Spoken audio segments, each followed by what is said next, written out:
Hi y'all, this is Law Prepper here. I did some videos on what I did about skinning a hide. And I'm sorry about the fan. The fan had two fans on down there and I really didn't think about cutting them down or cutting one of them off. That was my basement. But the thing is what I want to talk about is shtf. To be a trapper or not to be a trapper. There's nothing wrong with it if you have knowledge on eating off the land. If you know what plants to look for, what plants to eat, that is the route to go. I mean, the fact is, that would be a route I would go anyway, because the fact is, I'm always teaching myself, I'm always reteaching myself, and the thing is, on trapping, you may not have the stomach for skinning, tanning hides. In an shtf event, will you be able to tan hides? Will you be able to trap? Will you have the stomach to do these things? Many people won't. Many people who used to not do it will do it.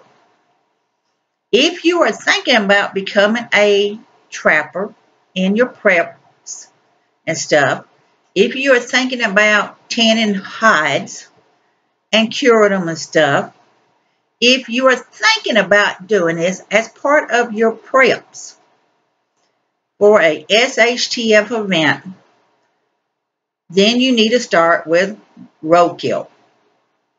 Don't sound good, not appealing. You're thinking bugs, all this stuff. Is it bloated? Is this and that? Well, you got to try to get a fresh roadkill at all possible. I don't want to pick up something that's got bugs all over it. I don't want to pick it up if there's flies around. I don't want to pick it up if it's bloated. If it's bloated, you're going to have to take a knife and you're going to have to gut it to reduce the gases in the stomach.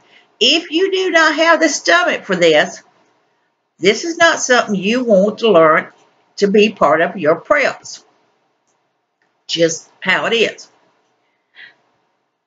I am teaching myself with help how to skin a hide. Talked to my mama down in Tennessee the other day. And I asked her, I said, did you ever skin any of the hides or tan them or anything? She says, no, I didn't do that.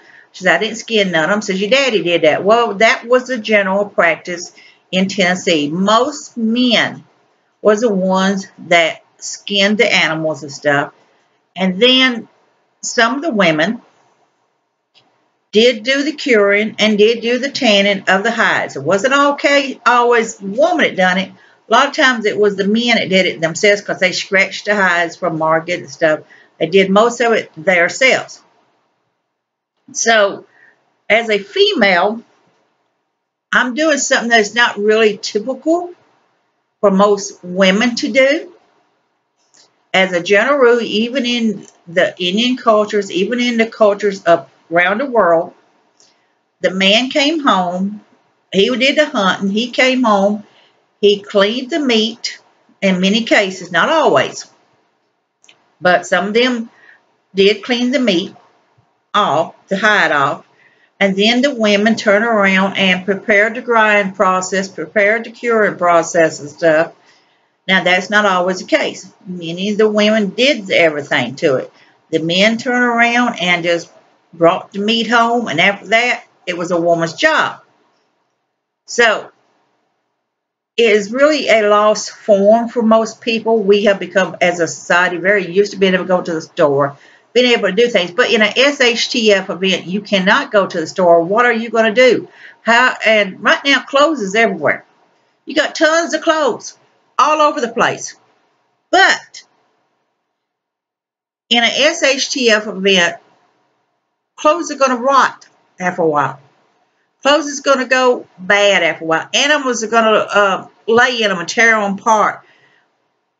Nature is going to take its course. Now, you're going to have clothes that's still in the shops and stuff, but how safe is it going to be to go into the stores and stuff to try to get some blue jeans or some shirts or jackets? Now, you got to remember these jackets and stuff and hats are made in another country. You'll say, you'll say made in USA. Yeah, it's made in USA, but everything was shipped from another country And it was made in USA, so they're not lying.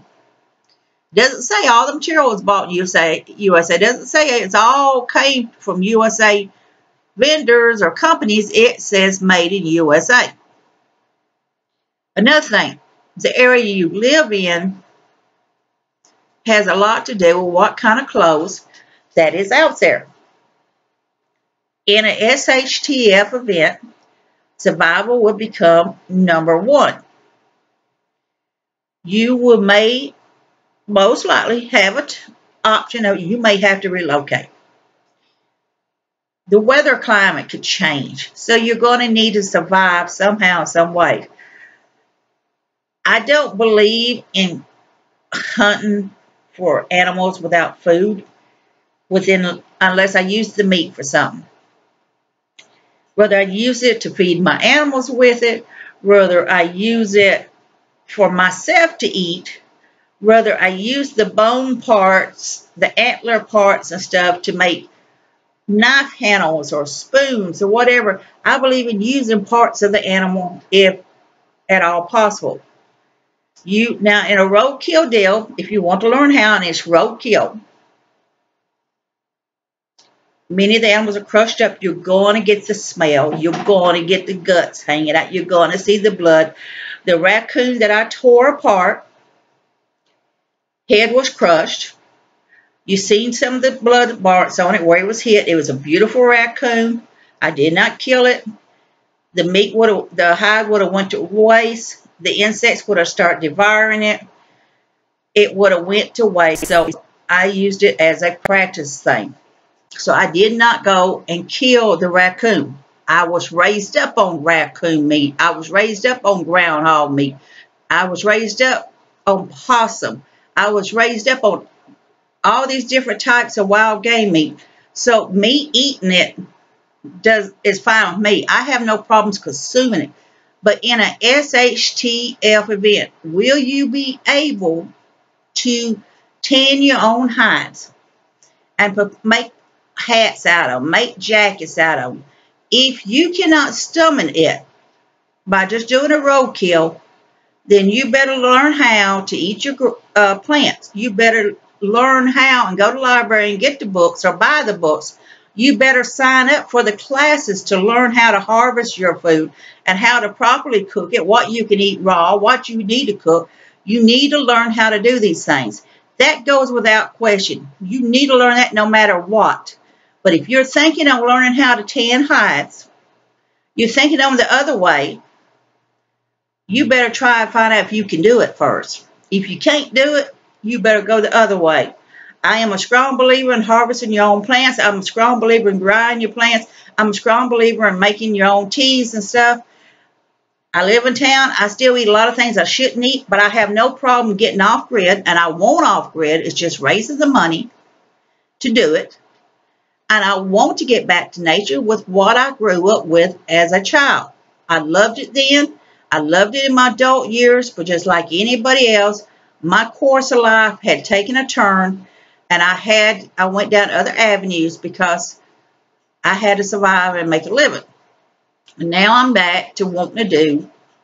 Last few years, I've been getting more and more back into what I want to do, what I love doing, and that's being with nature, and that's preparing myself for what I need to do in a survival situation, cost of living situation. So if you need to get roadkill, you can't get past the smell, you can't get past the guts hanging out, you can't get past the blood and all that, then it is something you do not need to do. You need to go and learn more about your plants, how to cook them, how to harvest them, and which ones have starches in it, which one does not. You need to learn these things. So this is Life Prepper here asking you on an shtf event, will you be able to do it? Tan hides in a survival situation to keep yourself warm and keep yourself going. Be safe, be happy. Bless you all.